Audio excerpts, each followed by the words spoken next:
Para darle continuidad a la charla, le pido al doctor Carlos Inelín que muestre su presentación sobre un tema que no es tanto de BATS, aunque empieza a haber experiencia, de la fijación de la pared torácica, que es otra consulta que se le hace al cirujano de tórax cuando uno dejó de, el paciente se resolvió. Carlos tiene una vasta Bueno, experiencia en esto. muchas gracias. Como sabía que iba a ser el último, preparé algo más cortito, no tan largo. Pero bueno, cuando hablé con vos el tema este de la presentación me metí en un despelote porque es un tema más investigacional que otra cosa, pero vamos a dar un poquito la parte básica y después nos vamos a meter en lo investigacional, en qué es lo que viene en el mundo.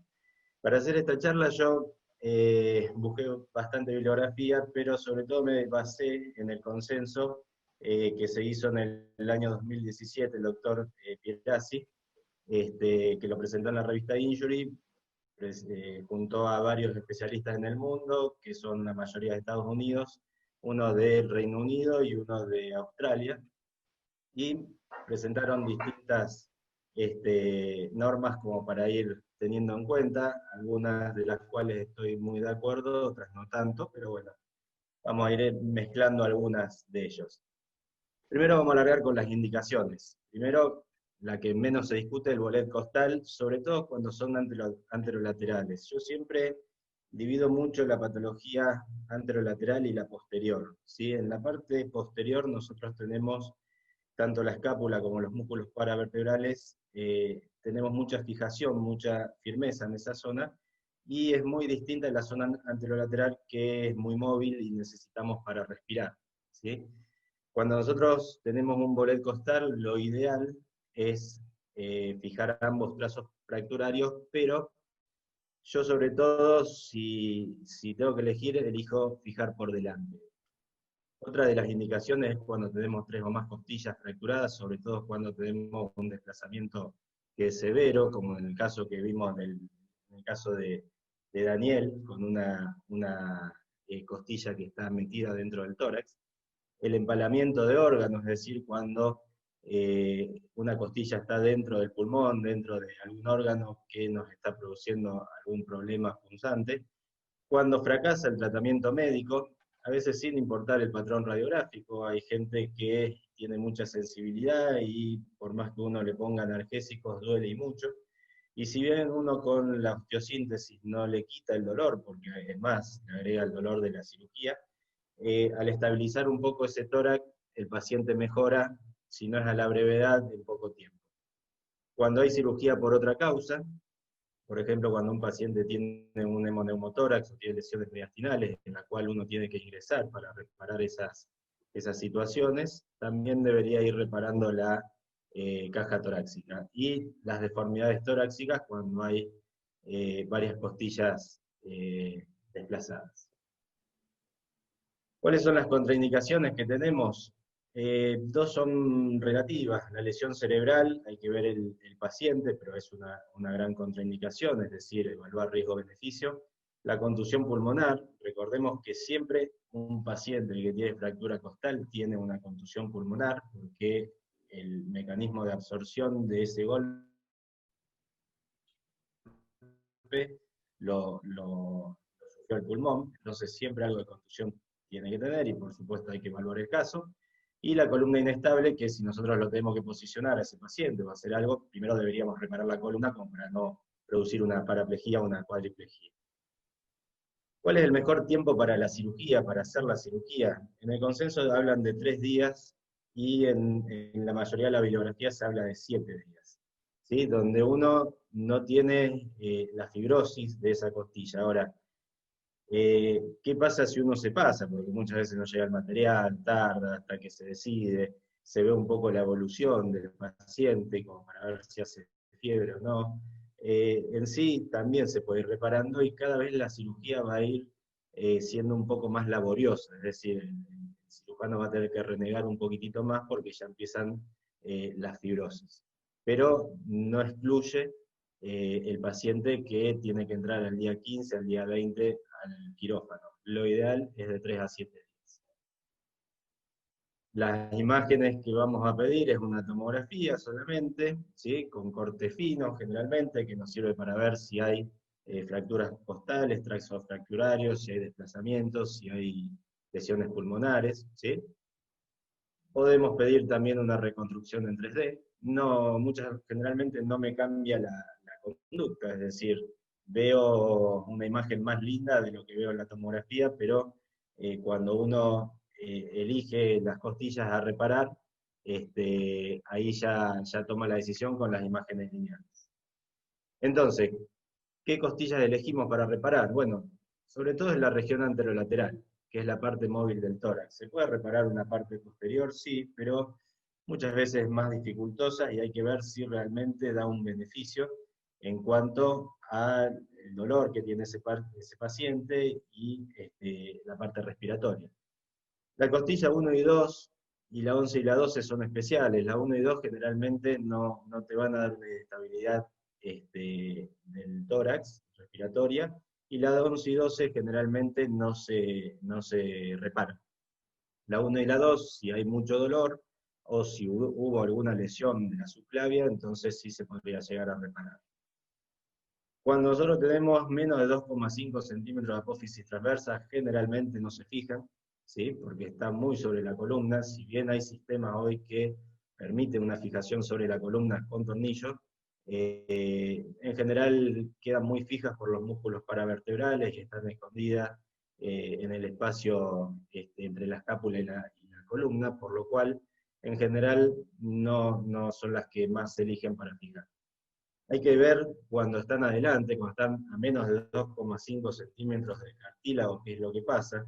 Muchas veces se la une al esternón directamente para no lastimar ese cartílago. No es lo ideal poner tornillo al cartílago, sino poner una placa o un clip como para agarrar ese cartílago. Y yo siempre soy muy crítico en cuanto a los cartílagos, a los tornillos en el esternón, en cuanto a que la parte sobre todo inferior del tórax anterior es muy móvil y el tornillo genera mucha resistencia al movimiento, por lo cual o termina fracturando el esternón o termina fracturando la placa. Una de dos. Nos ha pasado, por lo cual yo en general cuando tengo un caso que lo tengo que unir al esternón, en general pongo la placa con un punto alambre medio flojo para que tenga un poquito de movimiento y que permita, tipo un amortiguador, aguantar sobre todo las maniobras de Valsalva que hace el paciente, que son la tos, el estornudo, que muchas veces provocan que aparezca dolor o que me quiebre el esternón, como me ha pasado. Y hay que tratar de hacer una reparación secuencial, no deben unirse las costillas de cualquier manera, ¿sí? Y después aparece una discusión en la cual tenemos que discutir a ver si hay que fijar todas las costillas o se puede ir salteando. En general las más móviles las fijamos todas, cuando no son tan móviles vamos salteando costillas y vamos dejando una fija y una sin fijar. Por supuesto que en cuanto al dolor, cuanto más fijemos, mejor me va a trabajar sobre la parte dolorosa del paciente. Entonces, en cuanto a la elección de material, las placas costales pueden ser uni o bicorticales, es decir, las unicorticales son las placas planas que no trabajan sobre la cara posterior. Yo en general prefiero los clips, he puesto también muchas placas en U, muchas placas cabalgadas, que dan una mayor seguridad.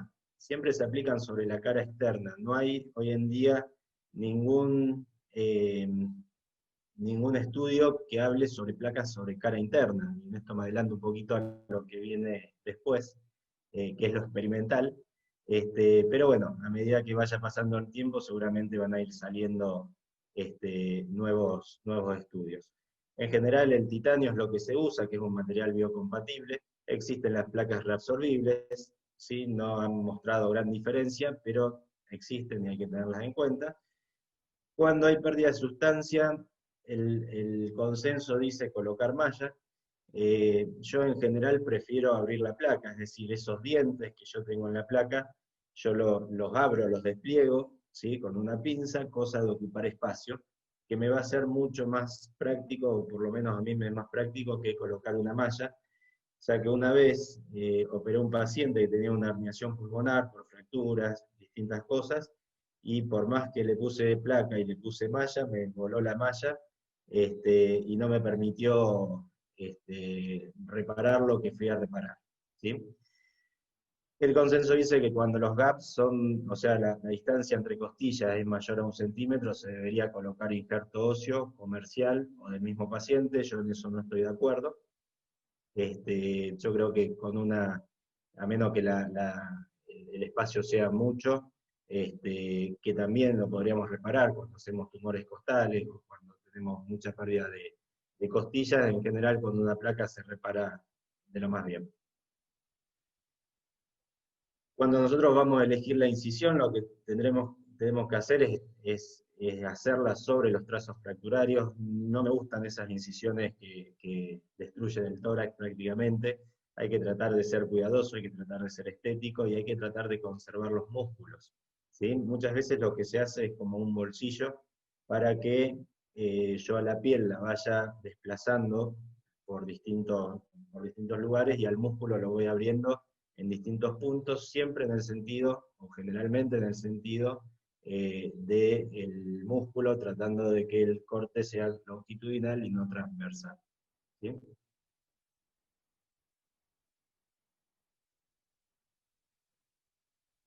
¿Qué pasa cuando el paciente pasó su episodio agudo y lo tenemos tiempo después con dolor, ¿sí? Cuando nosotros tenemos dolores de más de 3 a 6 meses posteriores al traumatismo, ¿sí? Generalmente en pacientes que tienen factores de riesgo que no fueron resueltos, es decir, pacientes que tienen osteoporosis, pacientes que son diabéticos, pacientes que han tenido infecciones, que han tenido un golpe importante, ¿sí? Entonces, cuando nosotros tenemos un dolor que persiste de 3 a 6 meses, en general hay que sospechar de que hay una pseudoartrosis, que hay una separación crónica, o que directamente las costillas no se van a fijar porque no contactan. Entonces, al no contactar, no pueden hacer el callo.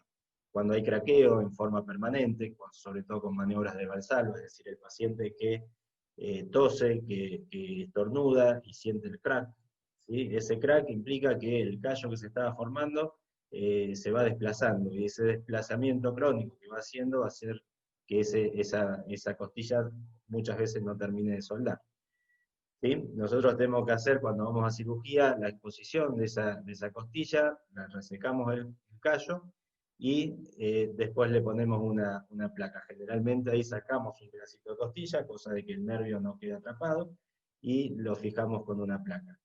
Y sobre todo cuando hay un dolor incapacitante y persistente, ¿sí? Está indicada la reparación quirúrgica en la pseudoartrosis. Ahora bien, un poco lo que me pedía Samuel, estaba dedicada a él, ¿sí? La cirugía toracoscópica, que es un poco lo que estamos hablando, con la reparación costal. Hay un trabajo de Pierasi también.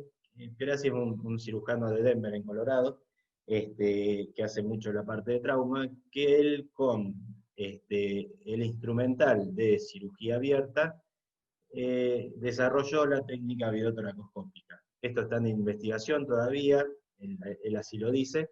Lo que busca es minimizar las incisiones y la división muscular, amplía la exposición tiene una amplia exposición de fracturas de ambos lados, cuando es un tórax inestable, evita placas palpables y subescapulares, y minimiza la lesión pulmonar. Fíjense que cuando él coloca con el atornillador sobre la placa, ¿sí? Son placas de un solo lado, que se ponen intrapleurales, entonces acá en la imagen radiológica vamos a tener la placa con los tornillos todos al revés. Acuérdense siempre que del trazo fracturario hay que por lo menos poner 3 centímetros de placa, como para que quede firme. Cuando son placas así de un solo lado, en general se colocan mínimo 3 tornillos por lado, como para que quede firme. Yo las placas de un solo lado las he usado en la parte posterior, mucho menos en la parte anterior, o sí las he usado en la parte anterior, pero me han saltado algunos tornillos, pese a que la placa es bloqueada, pese a que estaba bien firme. Cuando el tórax hace algunos movimientos, puede llegar a zafar ese tornillo, que puede quedar colgado en la placa o puede incluso salirse de la placa. Así que bueno, esto es todo de la parte de osteosíntesis costal. Muchas gracias, Carlos. Leticia o Rodolfo, me parece un tema más para cirujanos de tórax, porque se ven involucrados en el segundo. Esto generalmente en la urgencia extrema no se resuelve, pasa a un segundo plano, sacando contadas excepciones. Si tienen experiencia con utilizar este tipo de materiales, ¿y cuál es su experiencia? Si querés empezar, Leticia. Sim. Podem me ouvir? Sí, sí. Desculpa.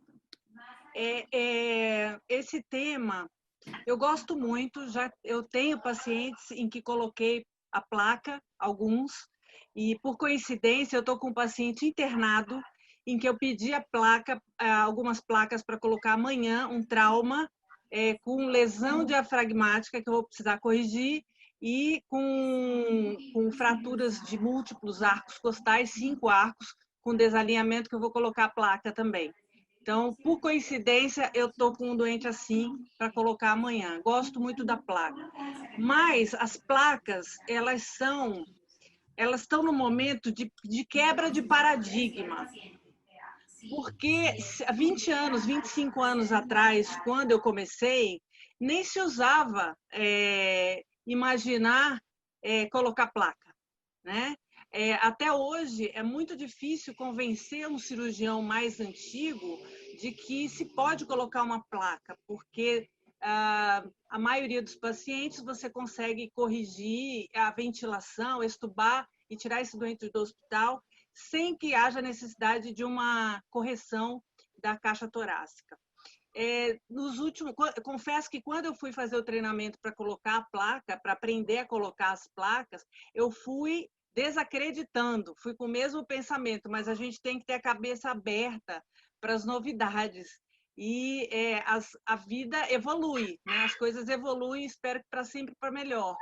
Então, eu voltei dessa viagem com uma outra visão. Eu acho que a placa, ela tem sim o seu encaixe na nossa vida como cirurgião de tórax e paciente de emergência. Ela tem sim o seu encaixe.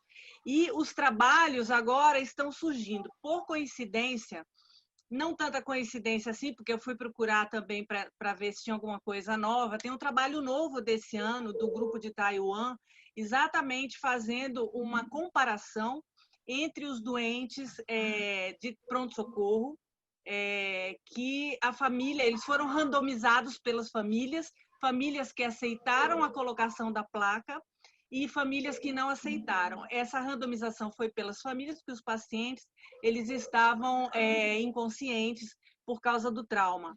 E a conclusão foi surpreendente, nem tanto. A gente, para quem acredita na placa, não foi tão surpreendente assim. Mas para os cirurgiões que não acreditam, que acham que toda a fratura vai se resolver, o tórax ele vai se resolver naturalmente, a conclusão foi a seguinte, que os pacientes que colocaram a placa ficaram quase uma semana menos no hospital. Eles tiveram alta quase que uma semana antes. E o tempo de ventilador, na ventilação mecânica, diminuiu de 3 até 4 dias. Com isso, consequentemente, teve menos infecção pulmonar. E esses pacientes, eles evoluíram muito melhor. Então, assim, eu acho que tem sim. Logo no começo eram só os idosos com muita fratura e agora não. Agora a gente já está evoluindo e a gente vê que realmente tem espaço e muito espaço para esse tipo de redução óssea da caixa torácica, sim, né? Quanto à fixação, eu costumo sempre fixar por fora e eu uso o vídeo para localizar a fratura. Eu entro com o vídeo, vejo como está a cavidade, localizo a fratura e abro exatamente em cima a pele, aonde eu vou fixar a placa. Eu acho que essa é uma boa estratégia para o uso da VATS, da cirurgia videoassistida, com a colocação de placa. Eu confesso para vocês que eu nunca coloquei a placa por dentro do tórax, né, na parte interna da costela. Achei muito interessante, doutor Carlos, muito interessante. E eu gostaria de saber como que você faz para parafusar por dentro, com vídeo, não tem nenhuma abertura, eu não consigo imaginar. Outra coisa, a placa, ela tem você usa a mesma placa da RibFix ou Matrix Ribs, a mesma placa que se usa para o lado de fora, você pode colocar pelo lado de dentro e fixar por dentro? Explica um pouquinho como você faz isso. Sí, lo que estuve viendo, ellos usan sí el material Matrix Rib, que lo doblan previamente, lo ingresan al tórax y el atornillador permite una vuelta lateral, entonces por eso es que pueden hacerlo. ¿Sí? Yo creo que es hasta más difícil o sea, a veces me parece complejizar un poco la cirugía, porque sí, una opción es lo que usted hace, que ve específicamente dónde está la fractura, y ahí entra desde afuera, y la otra es trabajar con un material que está preparado para hacerse desde afuera, hacerlo adentro. Como posible, es posible, porque lo han hecho indudablemente. Lo que hay que ver un poco también los resultados a largo plazo. Por otro lado, estamos dejando un material en contacto con el pulmón, que no es lo ideal, creería que tampoco pasa nada, pero bueno, son cosas a tener en cuenta y verla en la evolución del tiempo. A ver, si bien también cuando uno fija en la parte posterior, también queda el material en contacto con el pulmón y lastima la pleura. Bueno, son todas cosas como para ir viendo a ver qué es lo que pasa. El material que usan ellos sí es el de Poisson-Synthese, que son las placas dobladas previamente para colocarlas acá. Sí, el tema de la osteosíntesis, sí, los primeros registros están desde hace 100 años, pero en estos últimos 20 años más o menos ha habido una explosión, que uno lo ve en los trabajos que se van presentando en el mundo, incluso ya empiezan a haber estudios randomizados prospectivos, que empiezan con pocos casos, a mostrar determinadas características, que ojo, que no todos definen que son buenas las placas, ¿eh? No es que esto es maravilloso, pero bueno, hay que tenerlo, yo creo, dentro del armamento del cirujano de tórax, porque la caja torácica es parte importante nuestra. Yo a veces me quejo porque para un dedo doblado, un dedo quebrado, muchas veces utilizan una placa, y para esto, que es la parte respiratoria, cuesta mucho autorizarla. Un poco en parte a todo este proceso en el cual estamos viviendo, en el cual antes no se hacía nada, y ahora todos queremos poner placa. Una de las preguntas que iba a hacer al auditorio, que al final no la pasé, era ¿cuántos de todos nosotros que estamos escuchando han puesto placas? ¿Sí? O cuántos hemos aprendido a colocar placas, porque uno lo va haciendo innatamente, pero en realidad no siempre alguien le enseñó, excepto a Daniel. O sea, pero bueno, son todas cosas para ir viendo, y sí, esto siempre lo ideal sería tener la caja en quirófano, en los lugares de emergencia, como para utilizarla en un primer momento, ¿sí? En el momento donde ingresa el paciente, utilizarla. Yo antes era más partidario de ponerlo un poco más a largo plazo, en donde veía un poco la evolución de ese paciente, que no apareciera con fiebre, porque una vez que aparece fiebre uno no sabe si es la contusión pulmonar, si es la lesión cerebral, si es la placa o qué es lo que está pasando. Entonces yo trataba de ponerlo un poquito más atrás, pero bueno, los trabajos hoy en día dicen que cuanto antes es más fácil, que eso es real, y es mejor. Es raro sacar una placa por infección, ¿sí? En general se le da mucho tiempo a la placa con antibióticos, a veces con bombas de vacío, con distintas cosas, como para que la placa pueda estabilizar de cierta forma en cuanto a la parte infecciosa, y en general son mínimas las placas que hay que sacarlas. Muchas gracias. Gracias. Muy bueno. Mientras le pido al doctor Guillermo Barilaro, así terminamos la última presentación a super velocidad. Mario y Rodolfo, ¿tienen experiencia o una opinión formada? Antes que nada, me permite, le voy a aclarar algo a Leticia, porque me parece que entre la pregunta de Leticia y la respuesta de Carlos hubo algo. Leticia, ¿tú estás me oyendo? Aló, Leticia. Está picado, não estou entendendo. Sí. ¿Tú estás me oyendo, Leticia? Estou ouvindo. ¿Estamos O bien? doctor Sí, bien. Carlos Celestino, ele não utiliza a técnica por vídeo por dentro do tórax.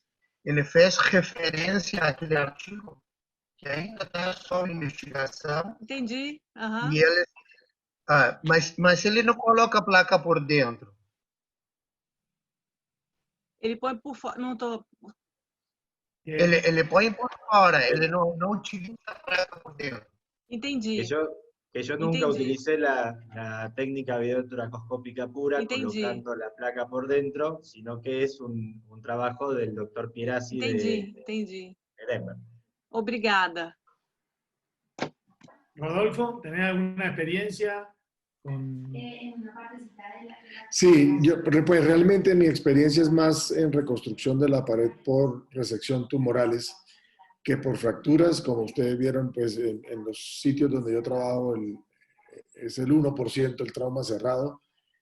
Sin embargo, hay algunos pacientes que hemos fijado por múltiples fracturas, por tórax inestable, por deformidades importantes, cuyo principal problema es el dolor, el cual a pesar de un adecuado manejo, pues el paciente se queja de mucho dolor. En esos casos, preferimos utilizar un score PIC para evaluar el dolor, la inspiración o la capacidad de inspiración y de tos del paciente. De esa forma podremos establecer qué tan fácil o difícil lo hace y establecer de una forma más objetiva la fijación. Nosotros preferimos, cuando es por dolor, fijarlas todas. Todas porque, como bien dijo Carlos, fija uno secuencialmente y el paciente termina con el mismo o continúa con dolor después de la cirugía. Cuando el problema es la deformidad o el tórax inestable y el paciente está con un dolor controlado, fijamos solamente las que están desplazadas. Las fracturas que están alineadas o las fisuras, pues no le hacemos nada. Eso es lo que hacemos nosotros en nuestro escasa experiencia en trauma. Si tengo un segundito, Samuel, solo un aporte a Sí, Mario. Nosotros hemos, por decirlo de alguna forma, recorrido varios sistemas de placa y yo creo que uno tiene que tener en consideración una característica de placa, es que debe ser resistente pero no rígida. Porque hemos tenido casos en algunas placas que son rígidas, más que resistentes, y hemos tenido pacientes, sobre todo pacientes añosos, donde al tiempo, gente que ha vuelto a su normalidad, han fracturado la costilla al lado de la placa. Entonces, yo creo que eso es una consideración que hay que tener, que la placa no es lo mismo que sea resistente a rígida, y que si tiene cierta maleabilidad, como es la que tiene el tórax, para nosotros sería la idea.